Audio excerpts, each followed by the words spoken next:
am pleased to introduce our first speaker for this evening. He is a dynamic guest presenter. This is Victor Vonico Johnson, an inspirational speaker, published author, real estate investor, serial entrepreneur, and credit coach. He spent 20 plus years in leadership roles for debt collection agencies and call centers, where he successfully collected more than $100 million in debt and resolved over 75,000 transactions. Victor has an intimate understanding of the traits that cause people to live in a cycle of debt and how to deal with debt, debt collectors, the credit reporting industry.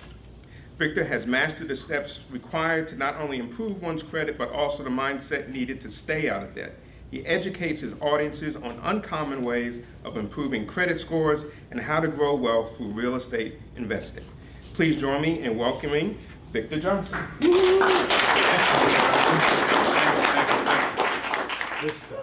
Thank you guys so much. So before we even get started, I'm probably gonna irritate you for something real quickly. Like, this is an invite only, right? So everybody kind of knows each other already. So I'm gonna ask you to do a quick icebreaker with me. It does require a little bit of physical movement.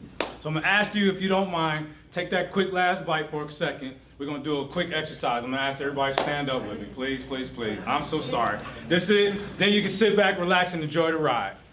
Everybody stand up, and if you've seen this exercise before, just play along, okay?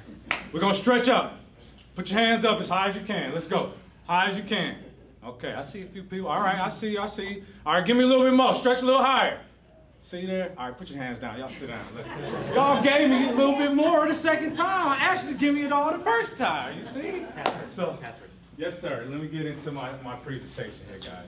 Thank you so much for participating. I actually saw that exercise done at a repossession vendors convention. I used to manage collection agencies, and we put cars out for repossession. And I went to a vendor meeting one day, and they had, many of you may have heard of a gentleman named Denver Rourke. He is a former Navy SEAL. He was a producer and director of Act of Valor, a movie that's out there. If you haven't seen it, great story about how our Navy SEALs have went out there and protected us. But he did this exercise with a bunch of repo men and had everybody stretching. And he said, all right, give me a little bit more. And everybody stretched their hands a little bit higher. And I was just so shocked by that. And the one thing I wanted to take away from that is we all have a little bit more to give, right? Yep. You know, all of you guys are up to something. And I want you to remember that exercise.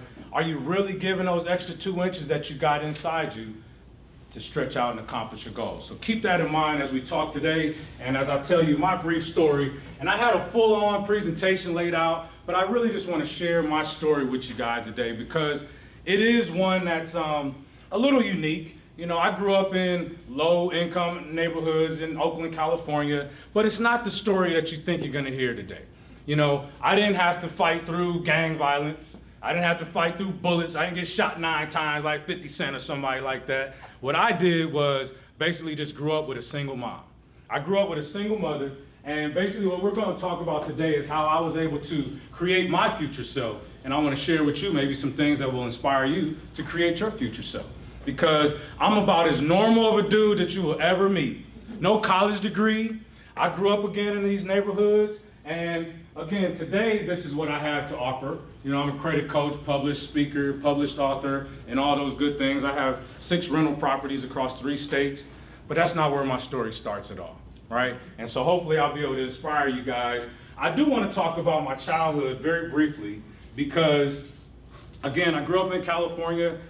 During that time in Oakland, California, it was a lot of police brutality, things going on. So I did have to navigate a lot of little weird instances in my life. But the biggest thing that I had to overcome was poverty because my mom worked for cash. She didn't teach me about credit. She didn't teach me about saving. In fact, I remember having a conversation with my mother when I was 15 years old. I said, so Mom, what's the plan when you turn 60 or whatever and you're ready to retire? What you talking about? You're my retirement plan. Victor, you're the plan. I'm putting everything into you so that I don't have to worry about retirement and IRAs and all this stuff. So to this day, I'm still her retirement plan, and I've actually helped her invest in some rental properties in Kansas City. So that's now her retirement plan, all right? But this is where our story started. Anybody ever heard of government cheese? Not government cheese, government cheese.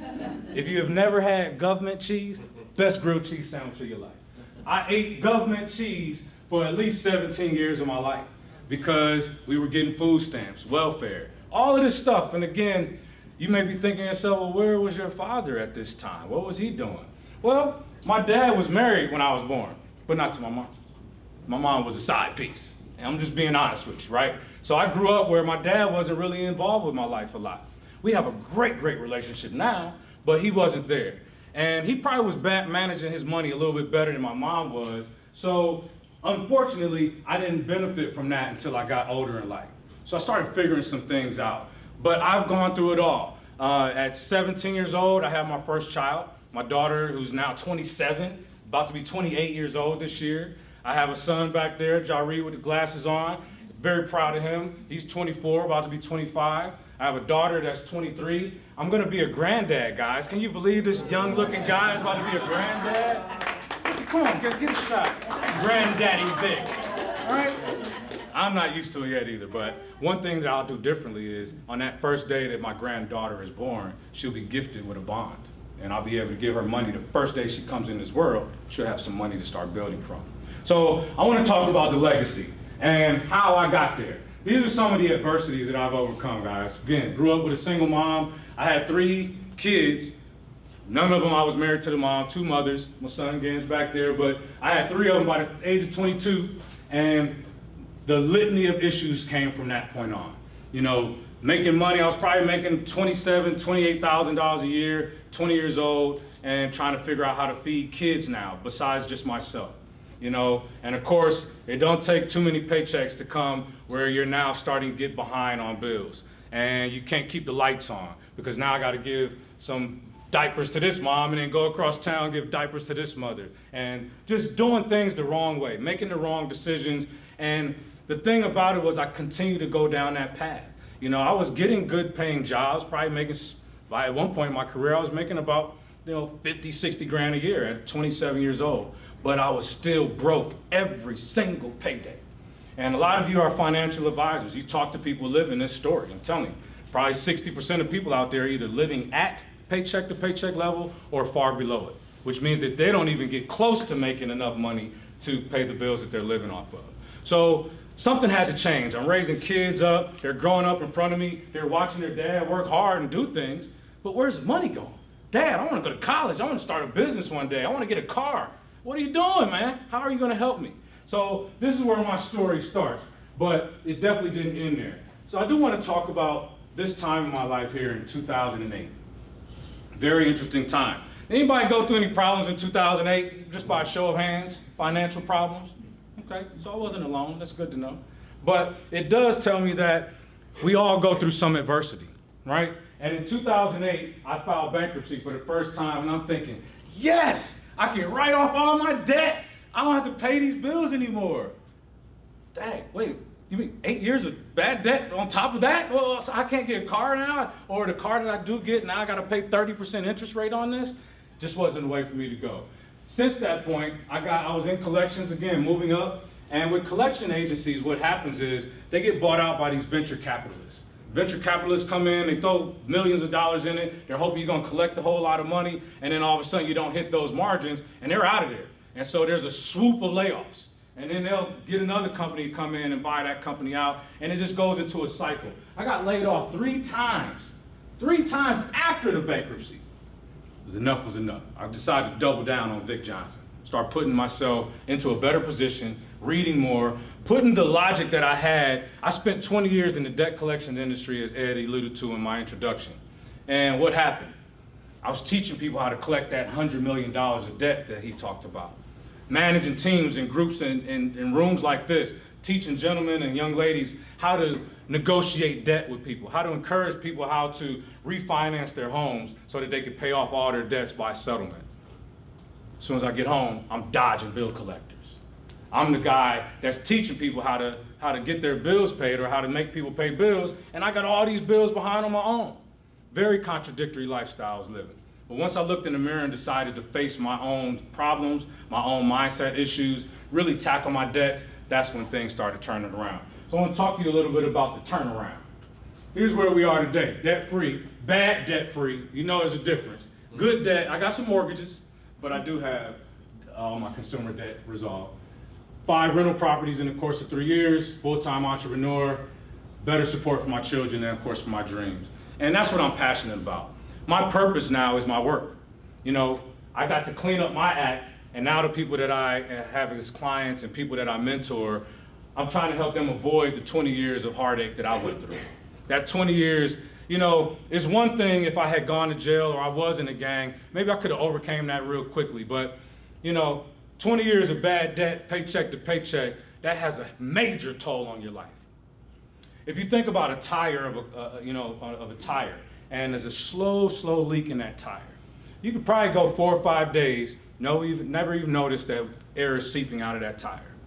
4 months go by, you can be rolling on 3 wheels, and now the undercarriage of your car is busted up.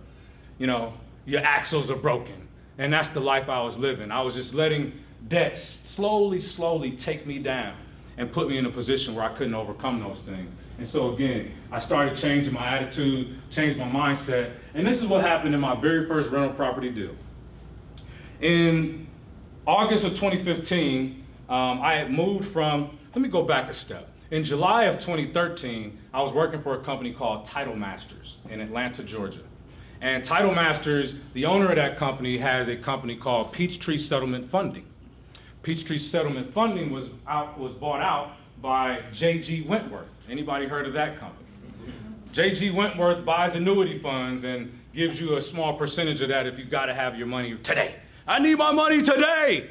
Well, you only gonna get 20%. We're gonna take that 80%. Have a good day. We got that check. And when that annuity pays out, that's when they get your money and you don't get that cash. Well, a gentleman named Tim Trankina was part owner of Peachtree Settlement Funding. He sold his portion to J.G. Wentworth. He started a company called Title Masters. Title Masters was a title lending company out of Atlanta, Georgia, and we did title loans, remote title loans. So if the industry wasn't bad enough, because it's usury, 150% interest rate, but we would go meet people at Starbucks, at their houses, at the library, have a technology kit in the car. Let me upload the title to your car. Let me get those check stubs, send it to our underwriting team, and get them approved. Oh man, we got you $700 today, baby.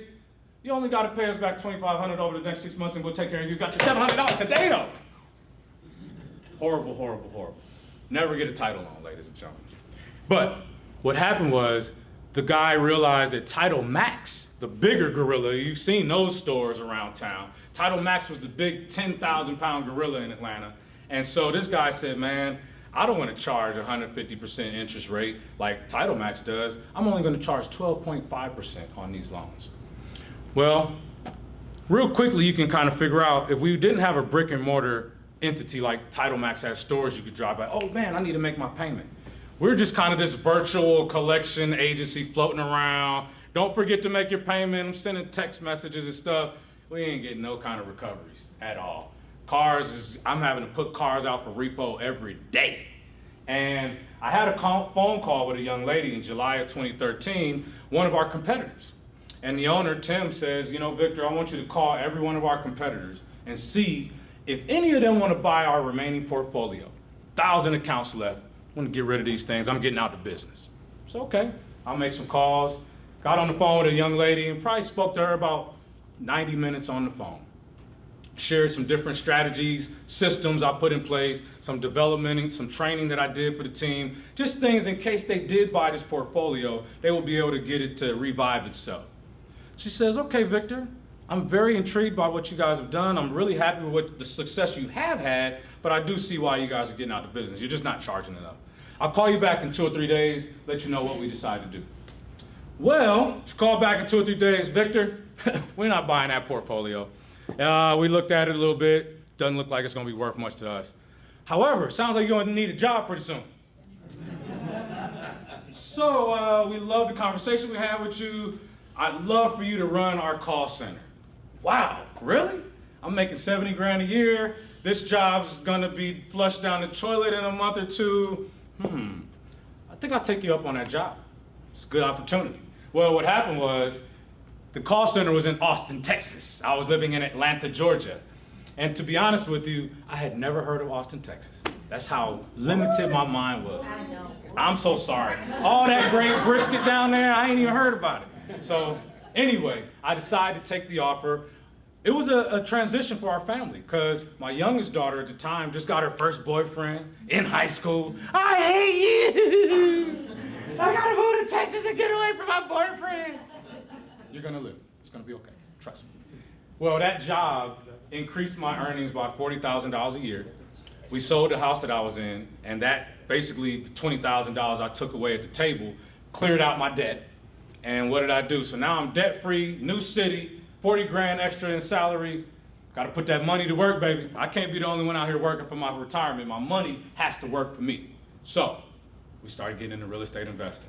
This is the first deal, and I'm gonna walk you through it a little bit. So I used, in this particular deal, I finally scraped up $12,000 of cash, first time in my life. Maybe it was about a total of 15 once we got to everything. First time in my life. Can you imagine me coming home, got the money saved up, credit looking good? Hey, baby, I want to buy this ugly house in San Antonio and spend all of our $12,000 in saving. Isn't it exciting? She's like, bruh, are you crazy? Get out of here. We're not doing that. A couple more days, took her to dinner, bought her some flowers. I want to put this $12,000 into this rental property. I really see it. I know it's going to work. Well, here's what happened. I went and found a hard money lender, very expensive money, but they put up the entire $82,400 for me. They put up an additional $10,000 in rehab money. I did have to put up about 5 grand of my own. Well, it was about 10 grand, and then I put up 5 in closing costs. So my total out of pocket was 15 grand on that deal.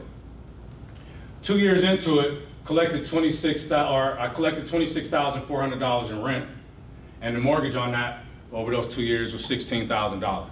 So over 2 years, I did pocket $10,600. And if you're looking at, you want to do the quick math, it's about $430 in cash flow each month after I invested that initial $12,000, $15,000. So I took away that 10 on the profit, sold the property November 2017 for $128,000. Again, we bought it at 82. So it was an expensive loan with the closing costs, $95,000. We still walked away at closing $33,000. You add that to the 10 that I already had, $43,000. On my 15 grand out of pocket, almost 300% return on my cash-on-cash investment.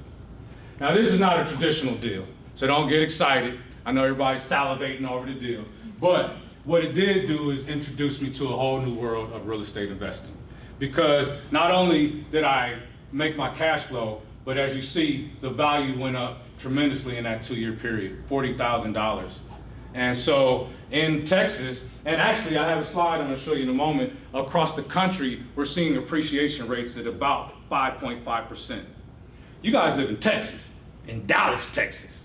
9.9% appreciation on real estate the last 12 months, from July to July. Might be something to consider. So what does your future look like? You trying to get a new house, a big old house so your family can come see you? You want to go out to the Naxos Islands? Anybody heard of Naxos Islands? It's in Greece. Oh my God, I want to go there so bad. There was a financial advisor here, John, I can't remember his name, we were talking about the other day, and I mentioned him. He's like, where's your dream place you want to go to? I want to go to the Naxos Islands, bless you, in Greece. They got all this beautiful vegetation and stuff. He said, man, I was just there last year. Anyway, so what does your future look like? Or maybe you just want to see your kids graduate college, put them through college, be able to finance their future. Maybe that's what you want to do. I know some of you in this room just want to retire, be like Frank. Wow. That's it. That's what I'm trying to aspire to be, right? So whatever you got, whatever you're pursuing, you got to stay locked in on it every day, locked in on that vision. And that's what I did. I started putting affirmations on my goals, putting pictures up in my mirror, putting them in my screensaver, on my laptop. I got dialed into where I wanted to be in life. And I'm going to share an even funnier story with you. Some of you may be old enough to remember, or maybe even had a Motorola BlackBerry. Anybody ever heard of that? In 2011, I was working for a company. It was a collection agency, it was a law firm, but I was a middle manager. I think I was making probably by now maybe 55 grand a year or something like that. But all of the people that were making the good money were sitting there in the next level getting paid, and they all had those Motorola BlackBerries. And for me, that's all I needed. I just wanted the Motorola BlackBerry because that would suggest that now I am at a higher level of pay. I can walk in with a briefcase, look at my BlackBerry, and go to my meeting. Well, unfortunately, the BlackBerry phased out, but I did get one before it phased out, and I did get my promotion and I moved up. But I was the guy at 22 years old going to work dressed in old, beat up Goodwill shirts and ties and all of that kind of stuff.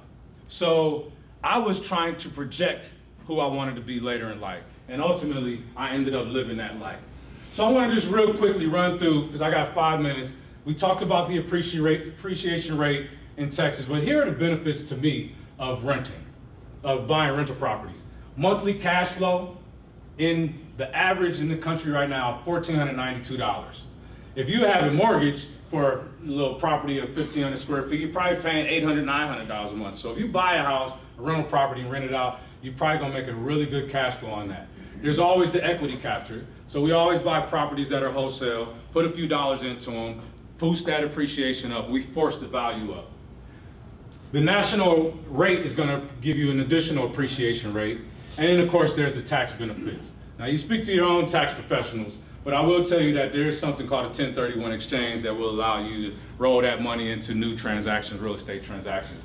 Or if you keep the property like I do for a year and 1 day, there are some benefits where you don't pay those capital gains taxes. So that to me is the sweetest deal going. And then there's what you call a bread and butter deal. You buy a house that's worth 100 grand, you buy it at 50 grand, put a few property updates in there, maybe 25 grand, a reno investment total is now 75 grand. You might have to use some more expensive money to borrow it, some cash out of pocket, you market it, lease it, start cash flowing.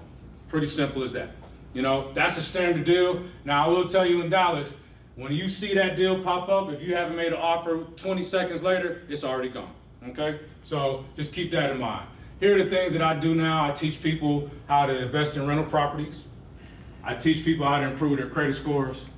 And all I want to do is be your trusted credit repair agent or help you with a real estate transaction or just give you some good information to help you push up the cash value of your retirement fund. However I can help you, I know many of you have clients that do that. So if there's anything that I can do, this is my contact information. I really appreciate you guys listening to me today and hearing my story because now again, I'm living my dream. I'm in a situation where I can speak to people for a living. I can sleep at night knowing that my rents are coming in. I'm good. This is a payday week. You know, it's first of the month coming up, so come Monday, baby, we'll be sitting pretty, you know, but that's what we do. I get a chance. Monday was the best day of my life. Why was it the best day of my life? Monday, I got a chance to go play golf with a bunch of Dallas-Fort Worth minority business owners. Made some great connections there. I got a chance to help several of my clients in their credit repair. I signed on 3 new clients. I came up here and spoke to Frank's group about credit restoration and whatnot. I left there, serviced 2 more clients, and did a Facebook Live to share information with 400 viewers about how they can improve their credit and get business credit going. That's the life that I want to live. And I can do that, set my schedule, live my life. So again, what are you doing to create your future self? Because this is what I did. And if I can help you, I'd love to be there. Thank you guys very much. I appreciate it.